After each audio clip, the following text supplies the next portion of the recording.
ভারতের জনতা পার্টির পক্ষ থেকে যে পরিবর্তন যাত্রার সূচনা করা হয়েছিল আজ ব্রিগেড সমাবেশের মাধ্যমে শেষ হবে। এই ব্রিগেড সমাবেশে যোগ দিতে সমগ্র পশ্চিমবঙ্গ থেকে বিজেপির কর্মীবৃন্দরা এসে দলে দলে যোগ দিচ্ছেন হাওড়া স্টেশনে। হাওড়া স্টেশন থেকে একটি মিছিলের মাধ্যমে ব্রিগেড সমাবেশের উদ্দেশ্যে রওনা হবেন তারা।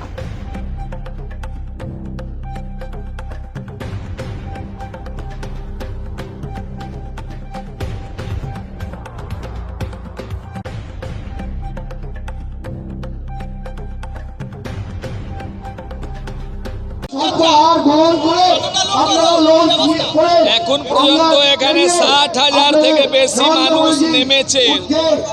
সারা রাত রয়েছি, সারা রাত ভোরবেলা থেকে দূরপাল্লা ট্রেনগুলো ঢুকেছে। মানুষের টল আপনারা দেখতেই পাচ্ছেন। এটা প্রথমবার, এটা বিজেপির ব্রিগেড নয়, এটা বাঙালির ব্রিগেড, মানুষের ব্রিগেড, বাংলার ব্রিগেড, পরিবর্তনের ব্রিগেড, ঐতিহাসিক ব্রিগেড এটা হতে চলেছে। আপনারা দেখতে পাচ্ছেন। আমরা দুর্গাপুর পশ্চিম বিধানসভা থেকে এসেছি।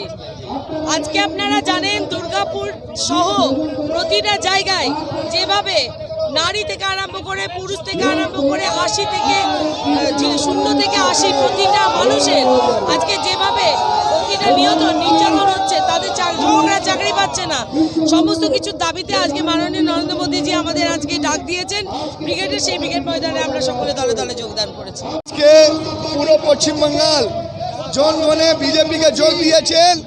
আজকে এই ব্রিগেডের র্যালি আম র্যালি আছে না, পুরো পশ্চিমবঙ্গের জনগণে এই बीजेपी रैली ममता बनर्जी को उखाड़ फेंकने के लिए हम लोग सब एकत्रित समय में जा रहे हैं। आज के ब्रिगेड एक जनसभा लाभ पड़े। भारत माता की भारत माता की।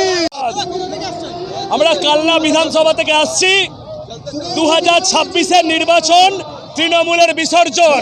2026-এর নির্বাচনে গোটা পশ্চিমবঙ্গ জুড়ে কোটি কোটি সনাতনী পরিবর্তনের লক্ষ্যে এবং নরেন্দ্র মোদীজির ডবল ইঞ্জিন সরকারকে প্রতিষ্ঠা করতে বিজেপিকে বিপুলভাবে জয়যুক্ত করে পশ্চিমবঙ্গে ভারতীয় জনতা পার্টির সরকার তৈরি হবে এবং তৃণমূলের যে সরকার বঙ্গোপসাগরে বিসর্জন হবে গণতান্ত্রিক পদ্ধতিতে।